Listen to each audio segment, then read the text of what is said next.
How you doing? I'm Dr. Paul Dyer. Welcome to Mental Health Monday. I'd like to do this every Monday to talk about mental health issues, and just have a conversation about what it is to have mental health. I think a lot of times we get misunderstood when we talk about mental health and we start throwing out all these crazy sayings like, if they were good for you, they would change, and if they would do this, they would do that.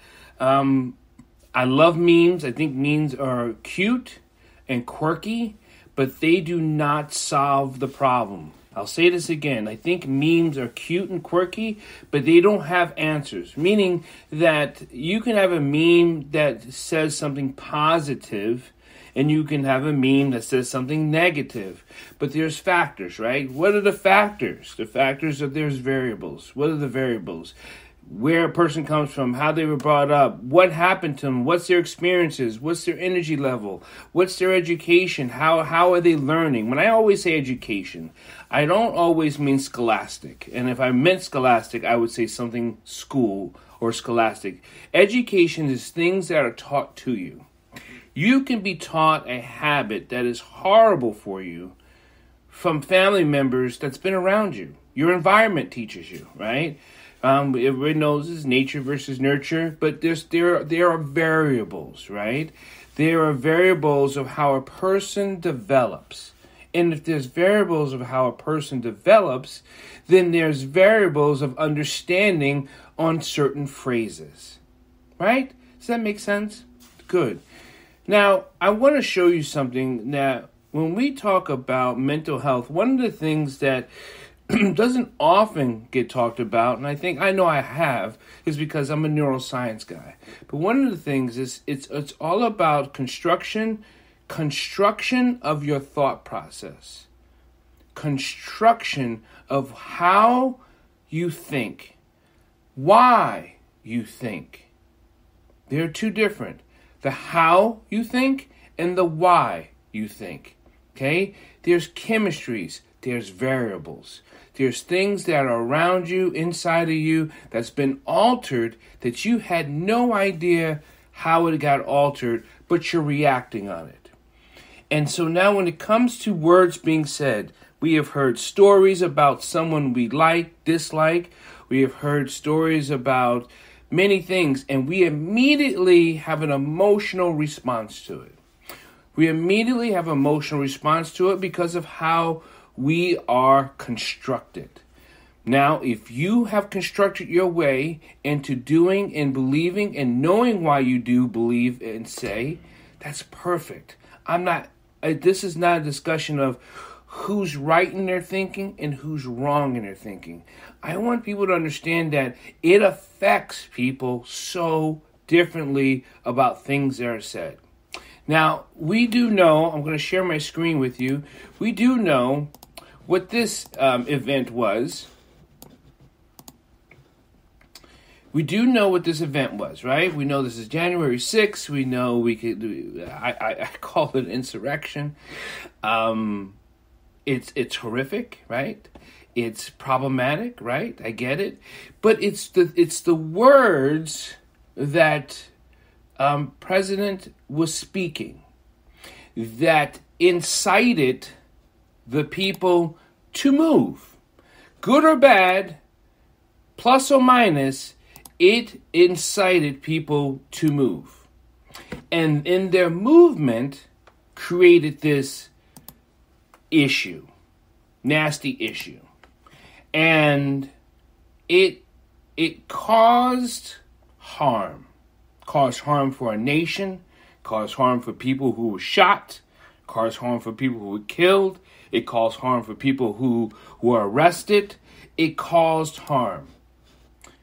Now, you saw that, right? It causes harm. When someone says something, Hitler did it, Mussolini did it, Ferdinand did it, everyone has done it to move people. Hell, Obama did it, right?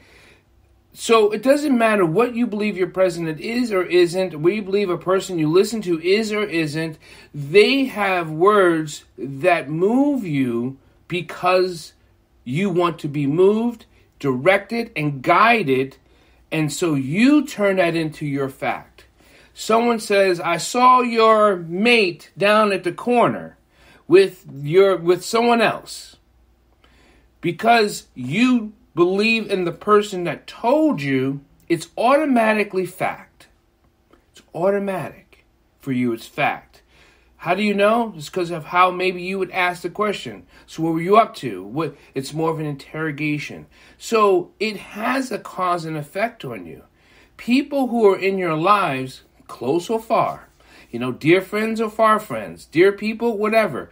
People who in your lives has an effect on your life, and they have more effect on your life if they grew up with you and they develop part of your perception. It can cause harm. Understanding, when we talk about mental health, understanding the factors of how you are thinking. Why am I thinking this way? Even if I hear something I completely think is so true, it would have to take, an act of the sun falling for me to think it's a lie. But still, I assess my personal feelings and emotions of what I hear, see, and touch all my five senses. Because that's how things are directed into our being, is through our senses. And through our senses triggers chemistry in the brain. Those chemistry in the brain creates synapses that formulates our truths and our myths. It formulates our truths and our myths. So, I'm going to show you another picture here. Do you know who this person is? Do you? I don't think you do. Maybe some of you do. Yeah, he's a boy that was killed in North Dakota because a person believed he was a radical Republican. So he ran him over with his car. I'll say it again. A person believed that he was a radical Republican because of tweets he had had. And the tweets he had had. And the person that ran him over was just recently listening to the present president and how they need to wipe out all the radicals. This is what Joe Biden said. This is one of his national conference. And the person who listened to him, believed in him, incited him, and ran this young boy over with his car. Killed him. It killed him. He was only released on a $50,000 bond after running over a young boy because he believed in what the President Joe Biden said, and he killed this boy. You have January 6th, you have this boy being ran over in North Dakota, and you have other issues that are happening out here in the streets because of what someone is saying and how it's affecting you. This is the most disturbing thing ever. That's why I'm talking about here on Mental Health Mondays. We have always been prodded, and I mean stuck with verbal prods to go do something.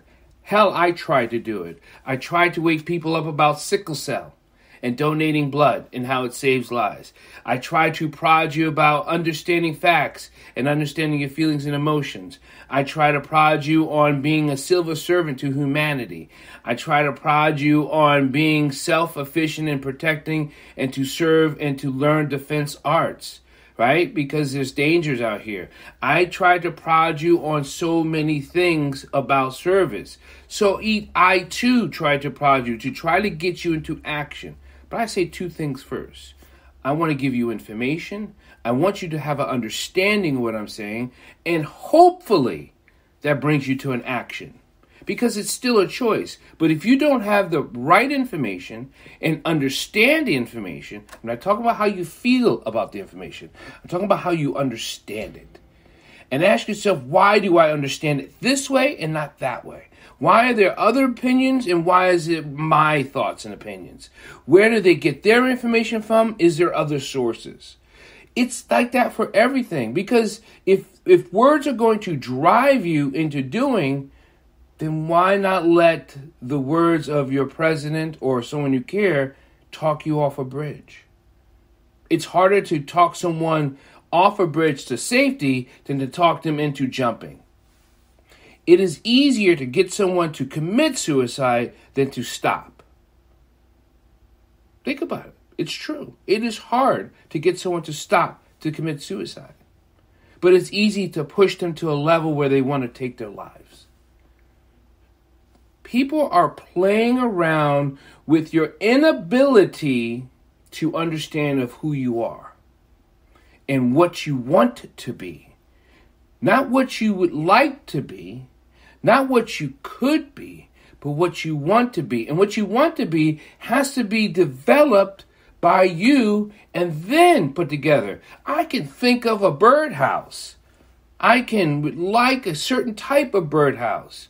But if I don't plan it, figure out the type of wood I want, how long I want it, how wide I want it, how many holes I want it, then if I just started building, the guess is as good as mine is what the outcome's going to be. Well, with yourself, that's called cultivation. That's called development. And only you have a choice and a chance to cultivate and develop. There are other things out here that is trying to develop you and is trying to incite you. Just like this young boy who got killed by a person by getting ran over by a car because he believed what the president was saying. He understood it this way. Just like January 6th. They understood it this way. Just like people in Hitler. They understood it this way. Mussolini. Obama. Abraham Lincoln. How they feel, who they are, and how they perceive in their perception.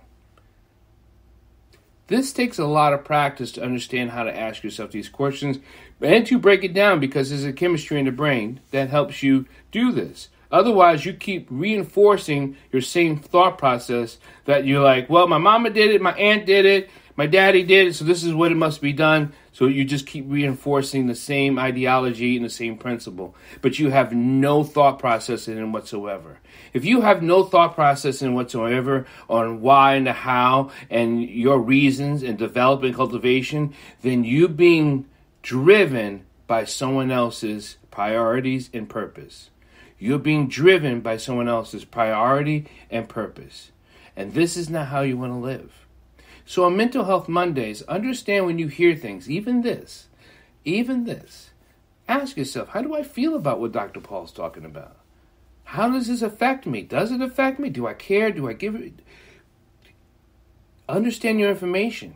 Because the problem with that is, if you don't understand your information, we always say history repeats itself. But actually, history's not repeating itself. You're just falling into the trap of being moved by a history you don't know.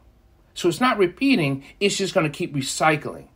Is that called repeating itself? No, that's how the machine works.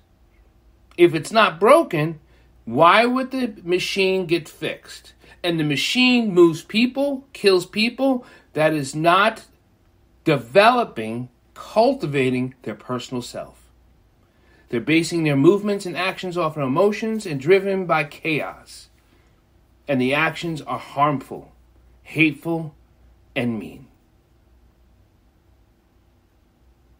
They're harmful, hateful, and mean when you don't know why you're doing the actions you do.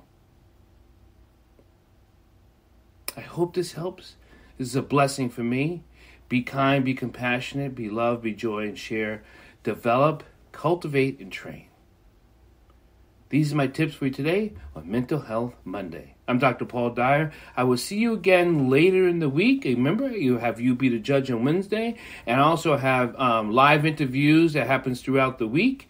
Check them out on my YouTube channel, Dr. Paul Dyer, Grandmaster, or you can also go to all these social media accounts where you see this now. All right. Thank you. Recording.